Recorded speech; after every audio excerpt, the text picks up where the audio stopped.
friends, for this month's edition of The Shepherd's Voice. Happy to have you here. And here is the host of the program, the Bishop of Trenton, David M. O'Connell. Welcome, Bishop. Thank you, Jim. Hello, everybody. Good morning. Good to be with you, or good afternoon, I should say. The day goes so fast. Yeah, doesn't it?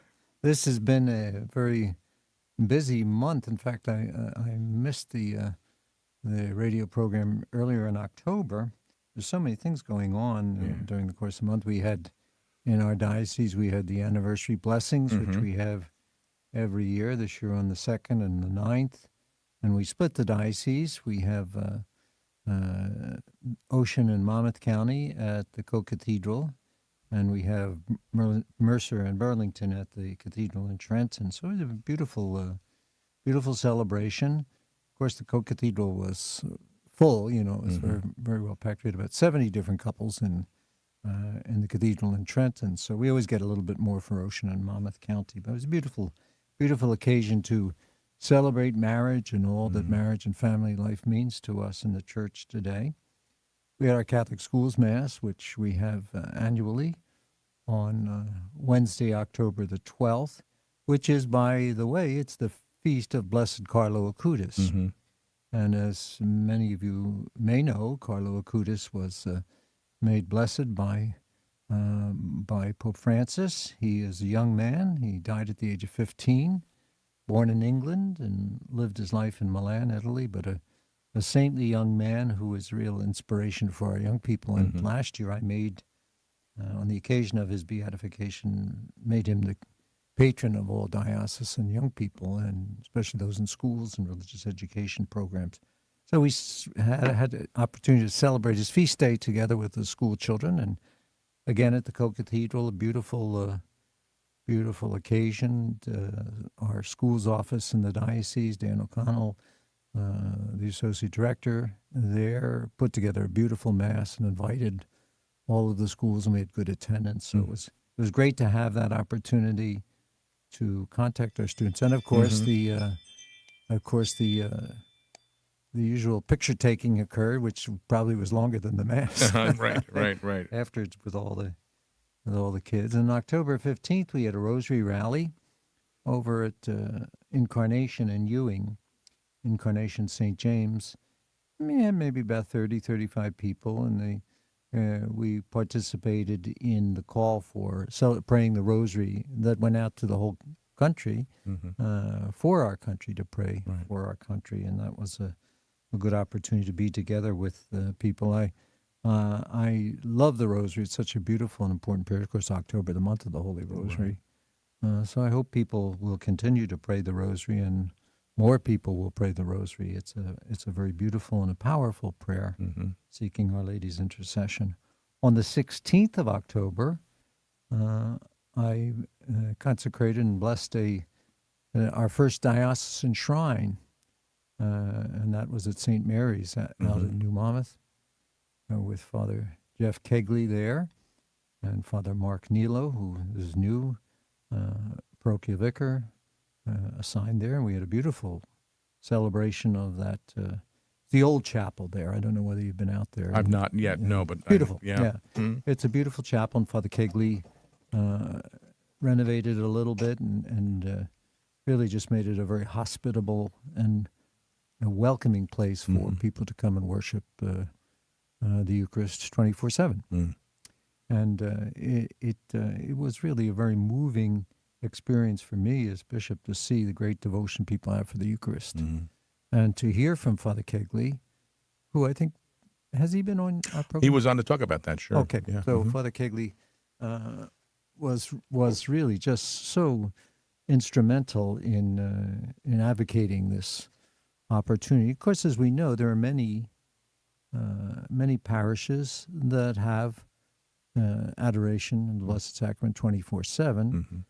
This is the first diocesan shrine, and that's the thing that made this unique for us.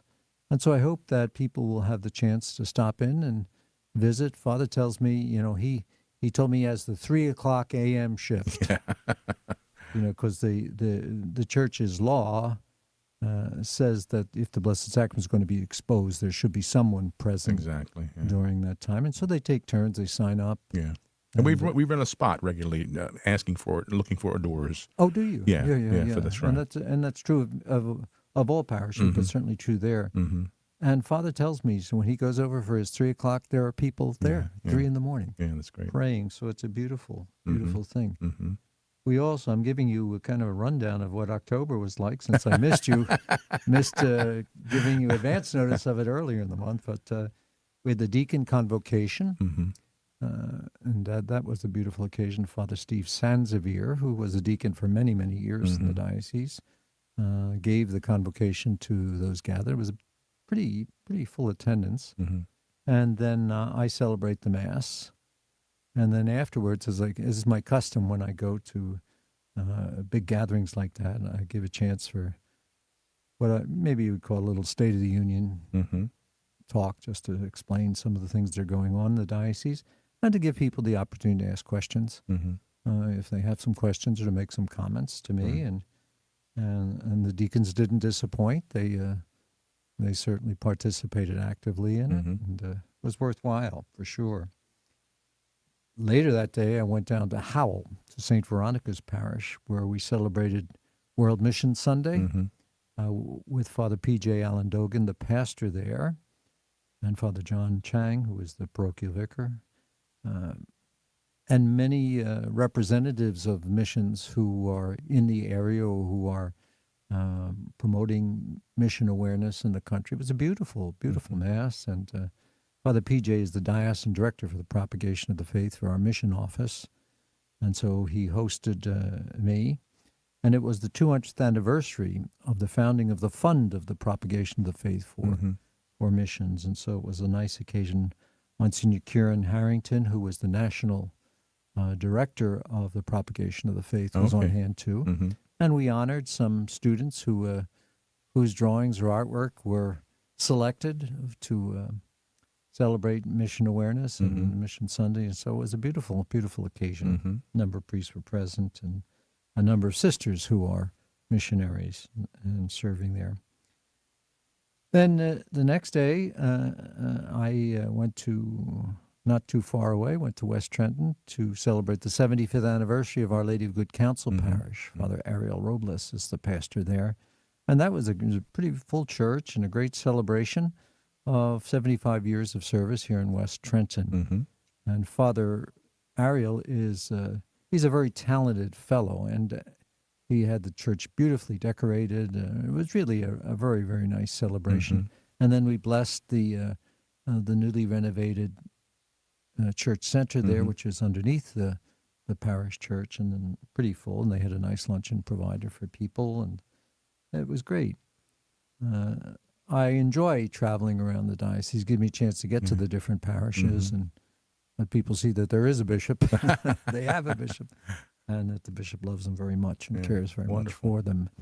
Then on Halloween, you went trick-or-treating. Wouldn't that be great? I had to stop trick-or-treating when I was in 6th grade because I was so big. Really? People didn't believe I was a kid. I was 6'2". Wow. In 6th grade? Yeah. Wow. Both ways, I think. I was a kind of heavy kid, too. But anyway, I went down to visit with my very good friend, Father Robert Schlageter, who is now the pastor at St. Peter Church, which is a conventual Franciscan parish run by the conventual Franciscans, a diocesan parish, but they run it for us. And he and I were together for my 12 years at Catholic Youth. He was our chaplain. He was marvelous, just a great, and people love him so much. And we got together. We took old times. We went out and got some hoagies and sat on the front porch, and then we waited for the kids because they had their annual Halloween parade. Oh, right. So that's a marvelous school, St. Peter. Just a great school, and I wish more people would take advantage in that area, would take advantage of that school, because they have some of the best scores, academic scores, of any school in the diocese and in New Jersey. And now, is that Point Pleasant? Point Pleasant, right? yeah, Point Pleasant Beach area. And it was just great seeing all these little kids and the faculties and administrators all dressed up too, and they parade around. It was a great, great occasion. So that brings us to November. November, and here we are already. Here we are. And off to a good start. Yeah. You know, Jim, when you and I first started talking about the shepherd's voice, and we tried to find a convenient time, or Hmm. of course, there's no time that's convenient all the time, but Right. First Friday seemed to be maybe the Right. best time to Mhm. do it, and I think sometimes it's hit or miss, because if I have a funeral or something Right. like that, Right. we Right. have to Right. move it. Hmm. But First Friday is a beautiful occasion, as our listeners know. Many of them practice devotion on First Fridays of the Hmm. month. Uh, those devotions sometimes called the act of reparation to the Sacred Heart of Jesus, and it's a Catholic devotion that's grown up in the church to offer reparation for sins. Hmm. And I think that's an important thing to be mindful of, especially in these days when people don't think of sin and they don't think anything is a sin, or they don't have remorse for some of the choices that we make in life, which are Right. sinful. And the First Friday devotion, the idea came about through the apparition to St. Margaret Mary Alacoque, who, 17th century, who had great devotion to the Sacred Heart. And in fact, in 1675, the Lord Jesus appeared to her and promised her that whoever honors his Sacred Heart on 9 consecutive Fridays will receive great blessing and inherit the promises that the Lord made in that apparition. Hmm. Giving them the graces for their state in life, being with them at the time of death, Hmm. and a whole host of promises that our Lord made. And so it's really a very nice devotion. And so I'm happy when I can make it on a Good Friday, Yeah. on a First Friday, Yeah. to be with our folks. We continue our Eucharistic revival. Um, still, even after almost 2 years or more, that that still doesn't sound Catholic, Right. revival. Right. Right. Right. But it certainly is, and the bishops in establishing this were very conscious of making Hmm. sure that people understood this is not initiated, this is a revival of what has always been Right. in the church. And in light of that, I spent some time this summer writing a series on the Eucharist, Hmm. because the way that the bishops set this Eucharistic revival up is over a 3-year period. The first year would be the dioceses would try to promote and foster devotion to the Eucharist in the Mass, which is Hmm. the primary devotion, and then through adoration of the Blessed Sacrament, and communion to the sick and to the homebound and all of that. So we've been working on that. We have a committee. Folks probably know about that. Father Martin O'Reilly, the pastor over in Bordentown, St. Mary's in Bordentown, and Hushway Areola, who works in the Chancery in the Office of Evangelization.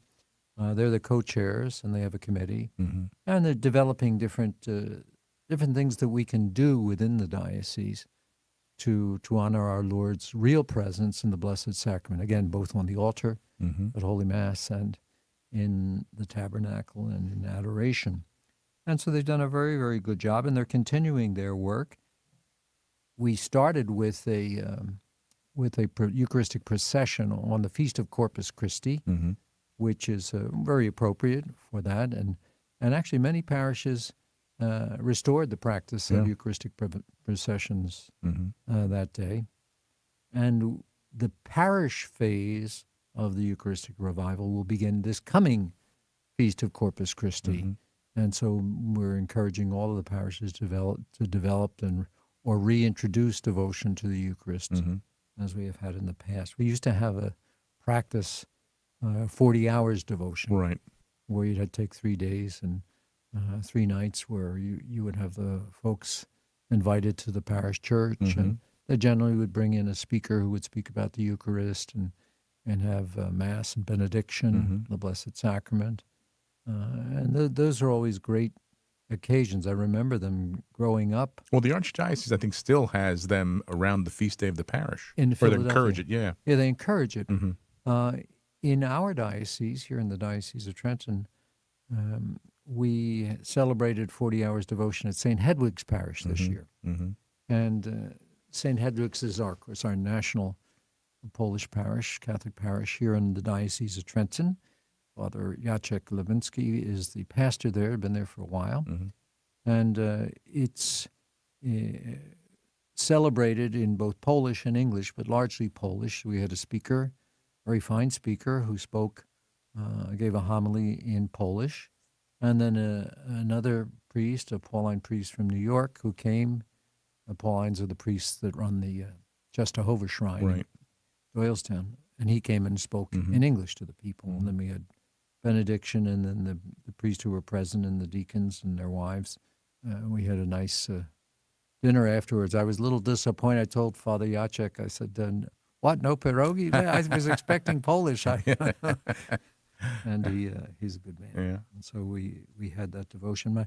I'm hoping that maybe more parishes will consider it for this coming year in the parish phase. Right. Mm-hmm. And also maybe we'll continue the devotion. It's a beautiful devotion. Yeah, it is. St. John Neumann, wasn't he the first one to? Yeah, and it was a encourage? great opportunity for priests in the region to be together. You know, they don't have many opportunities to join together. So usually on the last night of the 40 hours devotion, there would be a parish meal for the local clergy that would be present, and those were always great occasions. I wrote a series on the Eucharist. It's 5 parts. It could be 500 parts, really, to try to say everything there is to say. And I say that in the beginning. This is not exhausting, and it's not an exhaustive treatment of the Eucharist. But I was really disturbed when I heard a few years ago. It was, I think, before the pandemic, maybe 2019, where the Pew Research study, which does some really good work and a lot of good research and a lot of topics, not just religious, but every once in a while they'll take a look at religions, world religions, national, or the Catholic Church and some of its practices. And they released, you remember this? They released a report that said only like a third of Catholics surveyed believed in the real presence of Christ in the Eucharist. So most thought that the Eucharist was a sign or a symbol of Jesus, not the real thing. Right. And so obviously that's going to be a source of disturbance to those of us who have responsibility for teaching about the Eucharist and for sharing the Eucharist with our faithful, with our good people. And so I thought it was important to, at least for me here as the chief teacher in the diocese, to offer teaching. And so we've tried to do it in writing. It's in the Monitor. I think it's in this month's edition, the whole series. And it's been on the website weekly. Yeah. And I videotaped it too. So for those who are maybe not more interested in watching it than reading it, they can watch it. And it's also on the podcast. So those who are not interested in reading or can't watch it can listen to it as they drive. And we're also broadcasting it here. I said worked with Rayanne and Are Marianne you? I didn't realize on our that. Friday program. Oh, I think you So said. I think you did say that to me. next hour after this program at 4:15, we'll air part 2. So we did part 1 last week, but we'll. What I tried to do there, and really it's a very simple. You know, I'm not trying to present myself as a great scholar, but what I tried to do is just to show that our belief in the Eucharist as the body and blood of Christ has been what the Church has always believed. Right. And it's never wavered in that belief. Right. And so for me to hear Catholics, a third of Catholics believe in it and the rest don't, you know, to me is, I don't know where that came from. And it certainly has not been consistent with my experience, certainly here in the Diocese of Trenton, for belief in the Eucharist. And so what I wanted to do is just put it out there, give people a chance to reintroduce themselves to the Church's teaching, where it comes from, how it comes to be, what the Scriptures say, what the great fathers of the Church say, what the theologians say. This past week we did part 3. Part 4 is long. I'll warn you, it's a little bit longer than the other parts, but there I try to go through, bring it right up to the modern day, and to the Vatican Council, and to the teaching of contemporary papacy on the Eucharist. Then part 5 is a lexicon. It's kind of And that was a fun thing to do. It was just all the different things that are connected to the Eucharist in the church and to explain what they are.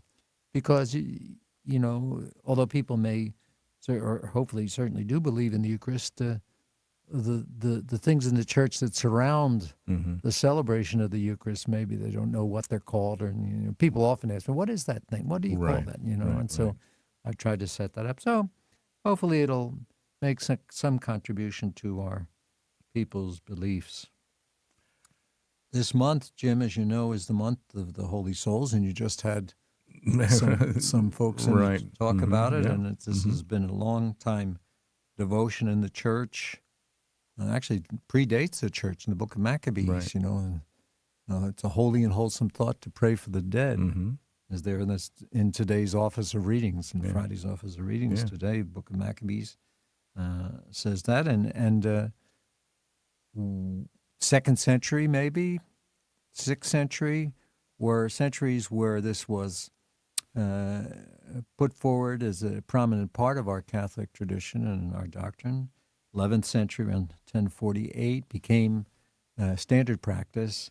And in the 13th century, it was universalized everywhere that this month, the month of November, would be dedicated to the holy souls in purgatory. And we all know someone who's there, or who we believe are there in purgatory. And, you hear some people kind of dismissing some notions of purgatory, and that's a teaching of the church. It's a belief of the church that from death until eternal life, there's a period of purgation, and people are given the opportunity to make amends for sins in the course of their life.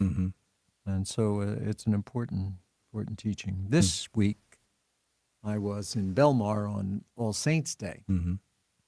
We profess that we believe in the communion of saints, and so every year on All Saints' Day, which is the holy day of obligation.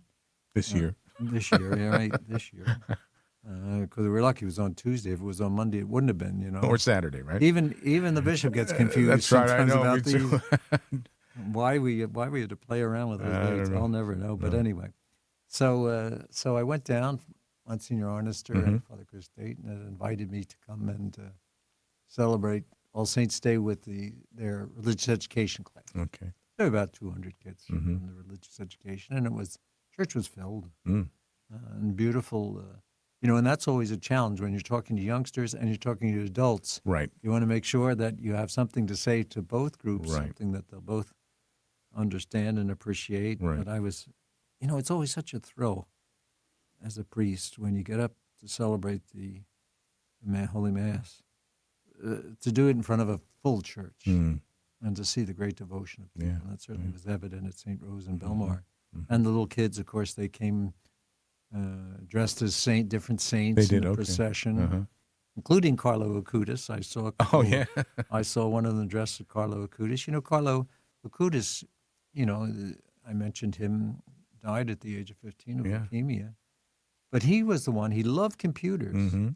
And he developed a kind of a catalog or encyclopedia, a list of all the Eucharistic miracles in the history of the church. Yeah. And the boy who was dressed as Carlo had a little poster or a little picture of the monstrance, the Blessed Sacrament on him. Okay. So, all right. And he was wearing the blue Nike sweatshirt and sweatpants that Carlo was buried in. He's buried in the cathedral or basilica in Assisi. Oh, okay. And you actually, if you're there, you can go and see his body is on display perfectly intact. But it's something. It's touching to see him there with his Nike sweatshirt and his sneakers, looked like any other kid, right? Yeah. And yet he had such great devotion. So we visited with the kids, and then I got a chance to visit with some of the priests in the area, which was very nice. And of course, on the 2nd, we celebrate the Feast of All Souls, and those two feasts really go together. You become a saint. You're not born a saint. You become a saint and struggle through life. And as I said earlier, you hope that people will pray for you after your death, and pray for you that you have a quick returned to the Father and to eternity, and so we celebrate that every year on the 2nd. This coming week, Jim, is November 6th. The whole week, starting on Sunday, is National Vocation Awareness Week. And so the Bishops' Conference puts that out. You know, it's been celebrated at different times over the last, since 1976, I think, was when we first started to celebrate it. But it's an opportunity for us to put forward the idea that we need laborers in the vineyard and to pray that the Lord of the harvest will send laborers and touch people who maybe have a calling. Right. Sometimes they don't know it. Right. I know when I was in Washington at Catholic University, I had with this chaplain that I mentioned earlier, Father Robert Schlageter, we had discernment groups, both for men and women. And some of the boys would say to me, I never was asked. I never thought about it because I never was asked. And so it's very, very important for us to pray for vocations, but also to promote and foster them in our parishes. Right. We need priests, Yeah. and we need sisters, and religious sisters, consecrated sisters and consecrated men as brothers to do the work of the church. But here, of course, in the diocese, we focus on diocesan priests, and religious orders focus on the sisters and the brothers. Yeah. But that's coming up, and I ask people to pray and to encourage vocations. I know it's a coincidence. It's daylight savings time as we begin vocation awareness. The days get to darker earlier, and I think there's a movement to get rid of daylight savings time. I've heard that. I've heard that as well. But, you know, there are two states. I know Arizona is one state where they don't have it. Yeah, I know that. You know, there's 2 states in the country, Arizona and one other place. Yeah, I forget the other. Yeah, you just stay on the same time.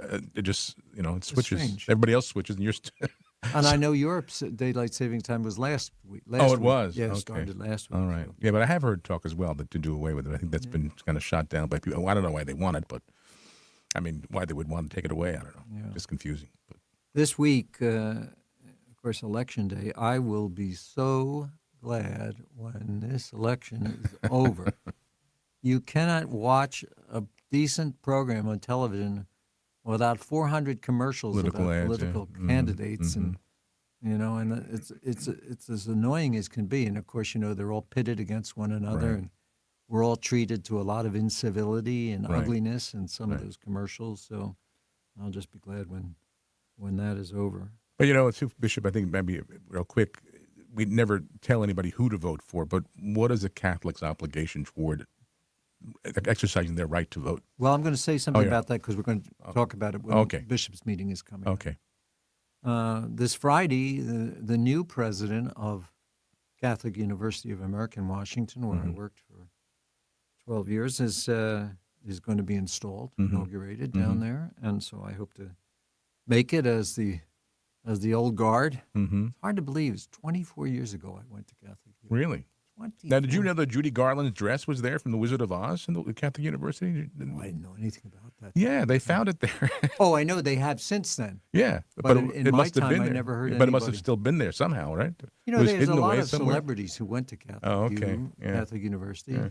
Some we're very proud of, and some we kind of just say their names quickly when we're going through the list of alumni and alumni. But yeah, I didn't know anything about that, but I've read about it recently, Yeah. and there's actually a fight about Right, who owns it? technically Right? owns yeah. it. It was yeah. You can make some Father- money on that, though. The university could make some money if Yeah. they sold it. Father Hartke, a Dominican priest, who kind of really did a lot of great work there in the School of Drama.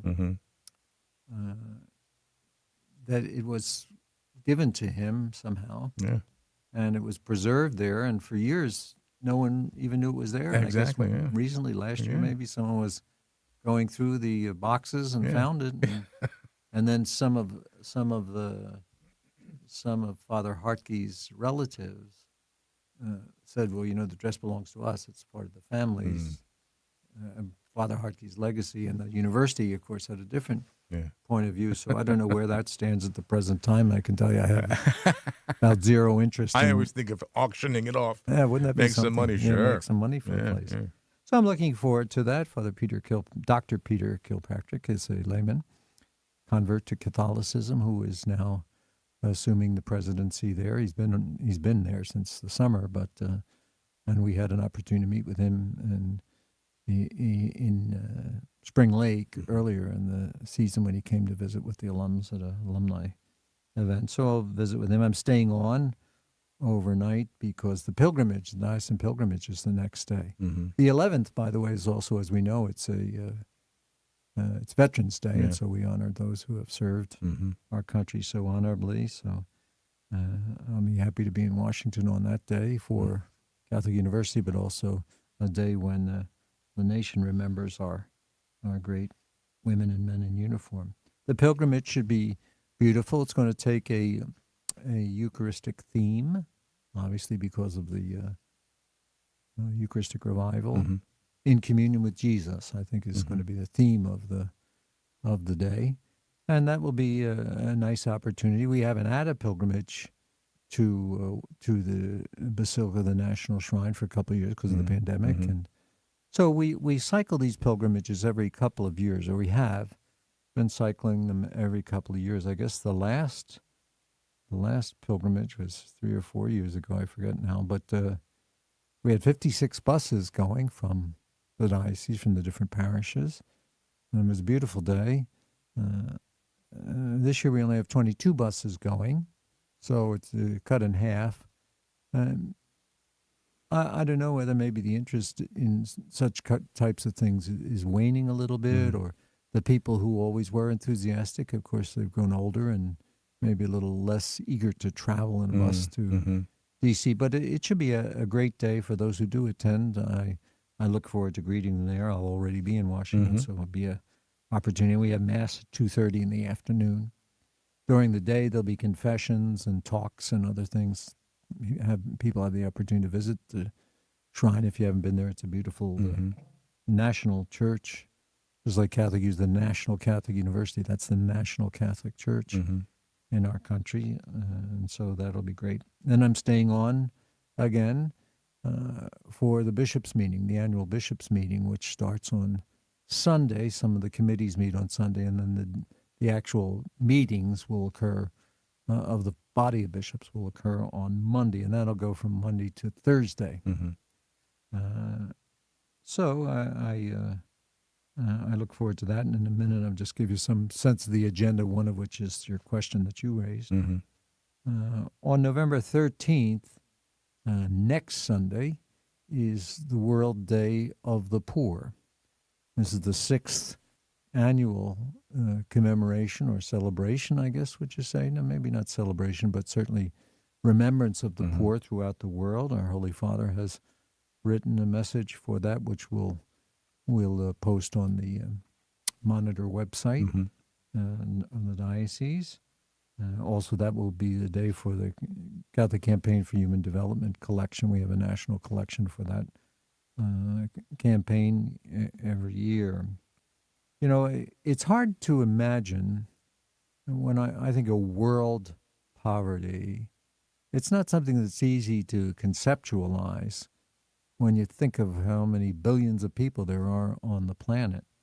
1 in 9 people who inhabit this earth are poor. And that's well over 3 billion people. Here in the U.S., 42 million would be considered poor. As I say, 1 in 9 worldwide. But here in the U.S., it's a staggering statistic. We have in our country what's called a federal poverty level, and that's established by the U.S. Census Bureau and the Health and Human Services and several governmental organizations. And right now, for a family of 4, those whose income is under $27,000 a year are considered to be poor, to be under the poverty level. And here in New Jersey, 9.2% of the population of our state are considered poor. And, you know, poverty is not just statistics or numbers or or not having what others have. Mm-hmm. We're talking about the basics of life: food and shelter, Mm-hmm. clothing, and dignity, really, the dignity of living in this world, education. It affects, poverty affects every aspect of human living on this planet. And so the Holy Father puts this out for our consideration, for our prayer, and for our work. You know, the idea of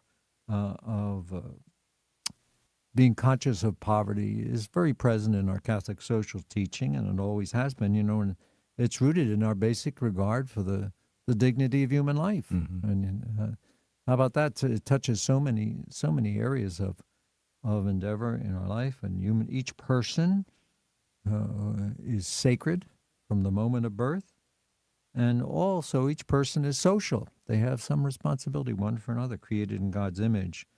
And so we're asked to share the goods of the earth as part of our community of mercy and justice. And so this idea of a World Day of Poverty is a very important thing. We need to know about it. It's good to be informed about poverty and how it affects the world, how it affects our country, how it affects our diocese. And we need to pray for the poor.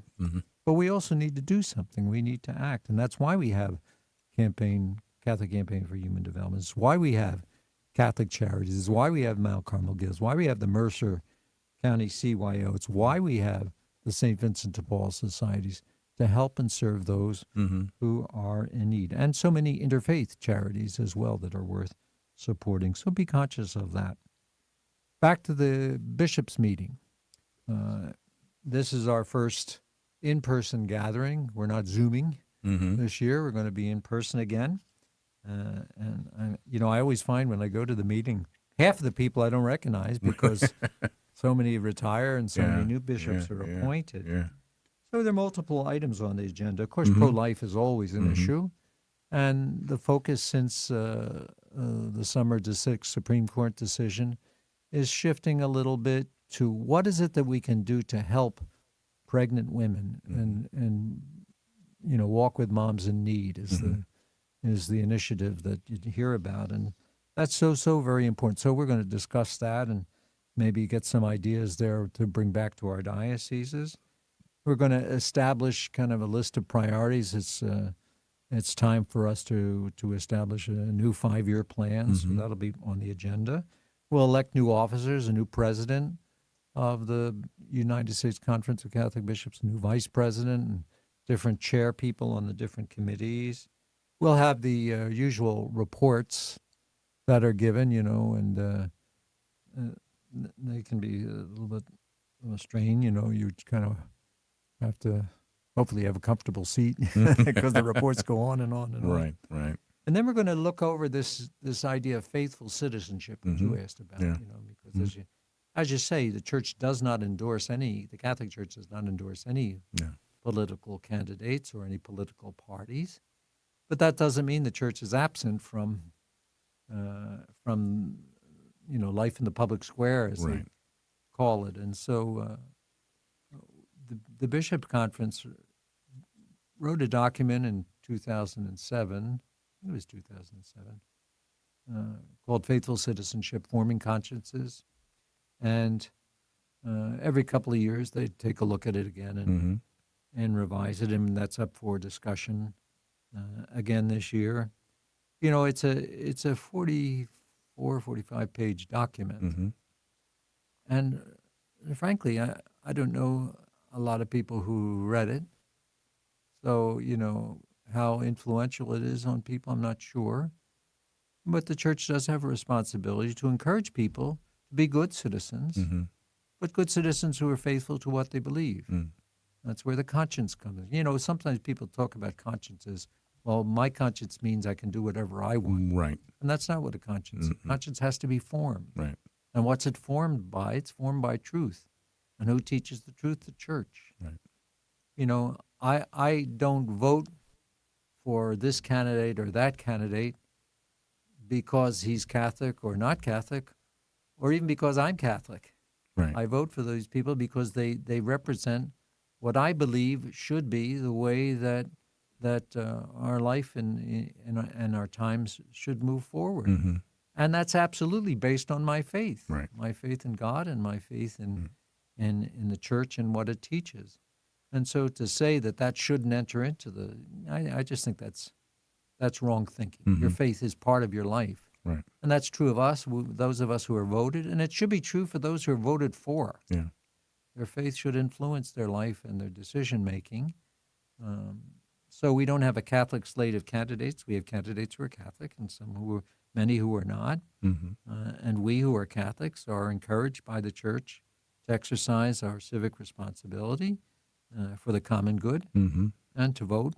And I encourage people to think deeply and prayerfully about what it is that they believe, Mm. and to make that the foundation of decisions that you make.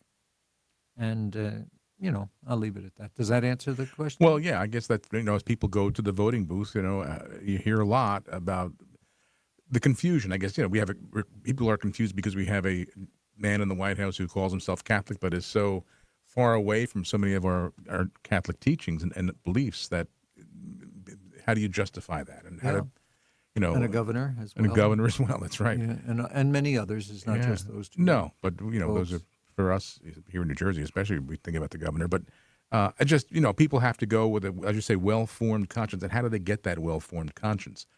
Where's that coming from? And Yeah, it should be some sense of what the church teaches Yeah. and Mhm. why the church teaches it, and that's why we believe what we believe, Yeah. and that should influence us. right. You can't divorce your life of faith from your life in the world. Mm-hmm. I mean, the reason we are, the reason why we are part of the church, or called to be part of the church, baptized in the church, taught in the church, given the sacraments in the church, is because they're important to our life. Mm-hmm. And all of that is based on our sense of the truth, and the church does teach that. And so to have an informed conscience Mm-hmm. means to have a conscience that seeks to know and understand the truth as the church teaches it. Yeah. And so we hope that that's going to be brought to bear both in the voter and the ones voted for. Yeah. Yeah. Well, the moral obligation and the consequences of knowing, having full knowledge of who you're voting for and what he or she may stand for, that is against what you believe as a Catholic. There's a moral obligation to be aware of that. The fact of the matter is, we have our fingerprints Mm-hmm. on the decisions we make. Yeah. And we really should think seriously about those decisions and Yeah. which candidates best represent what we believe. Right. Right. And that's the way that we should move forward. We're not Yeah. telling people who to vote for, No. what party to support, No. but we're just saying here are the fundamentals of human life and human living, and Mm-hmm. here's the truth and how the truth influences us, and you got to make your decision. Yeah. And then in the end, like everything in life, we face God in conscience. We face God Right.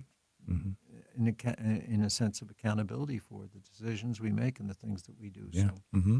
Good. there's some people's point of view. To me, is I wouldn't want to be in their shoes on Judgment Day. Let me Yeah. just say that. Yeah. You got to pray for him. Especially in the life issues. Yeah. And also at the bishops' meeting, we'll go through, as we do all the time, our efforts to ensure child protection in the Mhm. church and to address, this ongoing crisis that really has affected so many Mhm. people. We'll talk about the synod and the next phase of the synod, the diocesan phase we've done already here in the diocese and all the dioceses. We send in our reports, then the bishops' conference, the committee on doctrine, and I'm sure there are many hands at work here, kind of put it all together and summarize it. There's a national synthesis of the diocesan. I'm not glad I'm not on that committee. I can imagine reading 195 dioceses' reports and try to consolidate them. Right. But I must tell you, in reading that national synthesis and reading our own and reading some other diocese reports, those in New Jersey here, nothing really surprised me. Mm-hmm. It's the issues that people that are talked about. And during this diocesan phase of the synod, maybe they had the opportunity to speak about them with a little more passion. Mm-hmm. I think people were grateful for the opportunity, although the participation if you want to look at it from a statistical point of view, was not so great. Mm-hmm. We had 23 parishes that really, out of the 100 out of the 97 that really didn't do anything for the synod, which was a disappointment to me.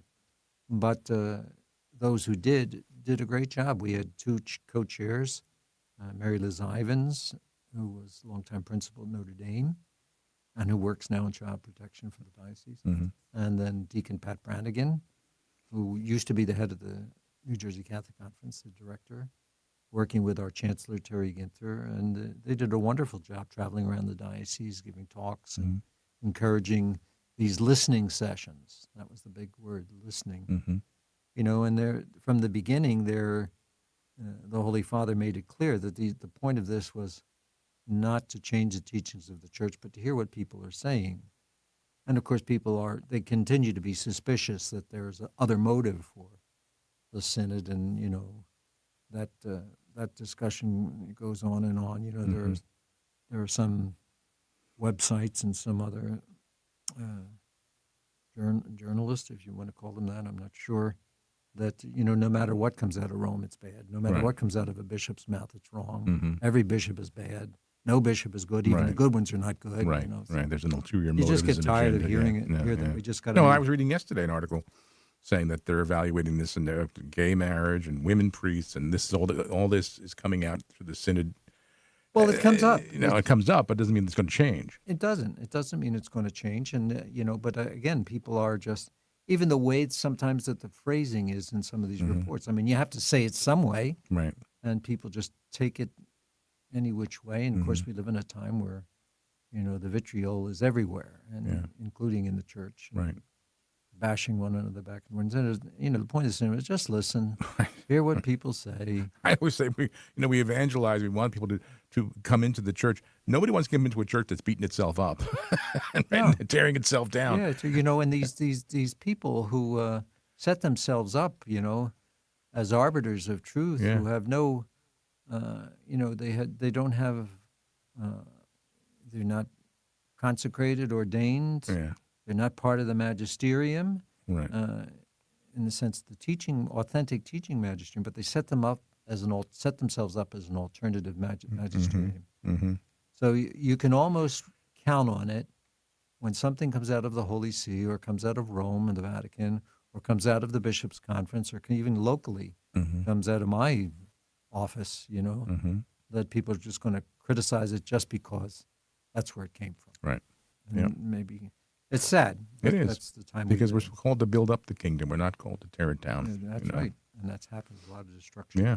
Eucharistic revival, that continues, and there'll be some discussion about. There's going to be a Congress, Eucharistic Congress, held in Indianapolis, Indiana, in 2024. So there'll be some preparation discussions about that. It's going to be a very expensive project. It's something like $28 million. Wow. For this whole overall project, I'm not a huge fan of like these national gatherings. I don't know, how much good actually comes out of them, but certainly we'll support as best we can as a diocese. And this year, the Bishops' Conference, there's going to be much more in executive session. They're changing the format. I understand they have round tables. There's going to be much more group kind of breakout sessions.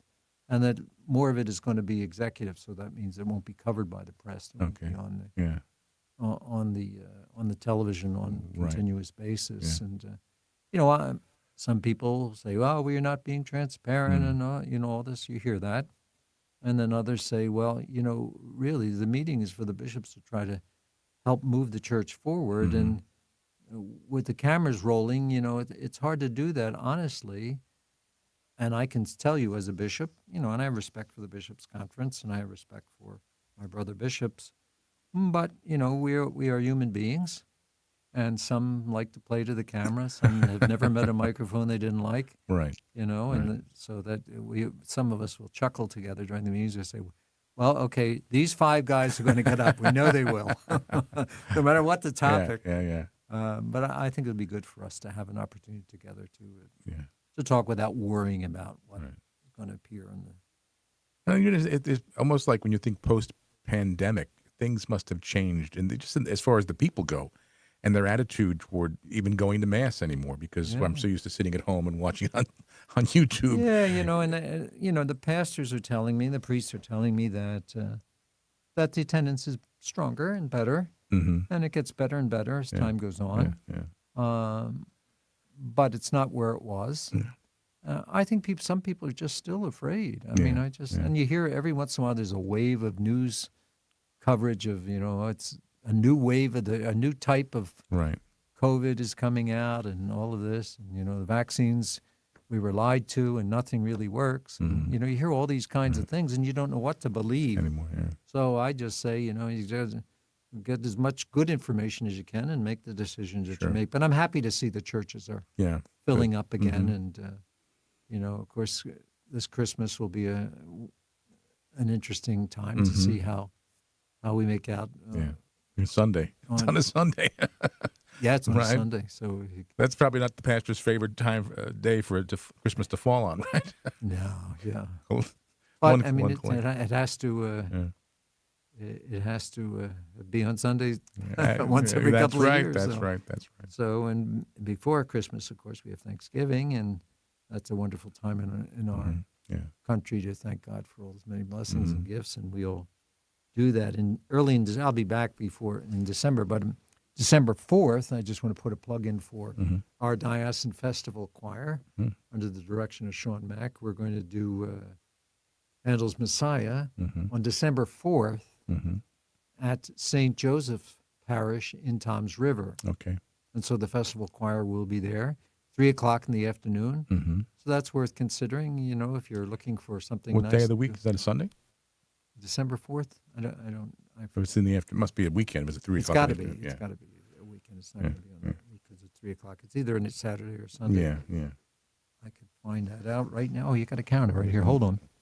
There you go. Yeah, there's the camera. Let's see. It's a Sunday. It's a Sunday. Good. Second Sunday of Advent. Okay, good. So beautiful time. I also had the chance yesterday to meet with Father Kevin Kimptis, one of our diocesan priests, who works in the Apostolic Nunciature in India. Oh, wow. I sent him for canon law, and while he was in Rome studying for canon law, he was picked up by the diplomatic service and trained to be a papal diplomat. And so he's working there as the secretary to the nuncio in New Delhi. Wow. Big job. And so he's home for a little home visit. So we had a chance to get together last night with some of his friends and enjoy a meal. So good. That should do it. Well, it's certainly a lot going on. And we thank, as always, Bishop, for no grass is growing under my feet. Or foot, I should say. No, you're right. You're very busy, but that's good. It's a good thing to have. So we're happy to have you. And look forward to having you again next month. Beautiful. December must be December 2nd. I look forward to it too. God bless you. All right, Bishop, thank you. Thank you.